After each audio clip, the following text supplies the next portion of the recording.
Today we introduced Sonos Ray. Ray is our smallest but still impressive soundbar that we have so far. It has two larger brothers, being the Beam and the Sonos Arc.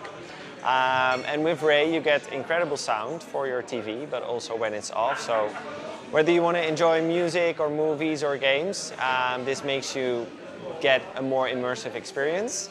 And it's our entry-level product, so we're really excited to bring more incredible sound to people at a more accessible price point. Ray and all of the Sonos products basically are connected over Wi-Fi, and they're all interconnected as well. So all of the Sonos products together make a Sonos system. So you can start with one product for your TV perhaps, and then over time you can think, hey, I want to add a product for my kitchen, and you can use one app and control all the products from one app. You can play the same music in every room, or you can play something different in every room.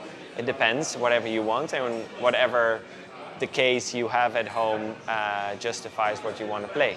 With the new Ray that we launched today is a soundbar, so you can't take two Rays and put them in stereo. But with our all-in-one speakers, like the Sonos One, Sonos One SL, the bigger brother, the Sonos 5, which is our studio quality speaker basically, you can have two speakers and make them a stereo pair. It all happens within the app as well. And everything that you do with Sonos should be easy to use, so whether it's installing a product, setting it up, or making it a stereo pair, it should be very easy to do. Voice commands work on most of our products. You can see it in the product description that says that it's a microphone-enabled speaker, and then you control it with one of the voice assistants that's available in the market.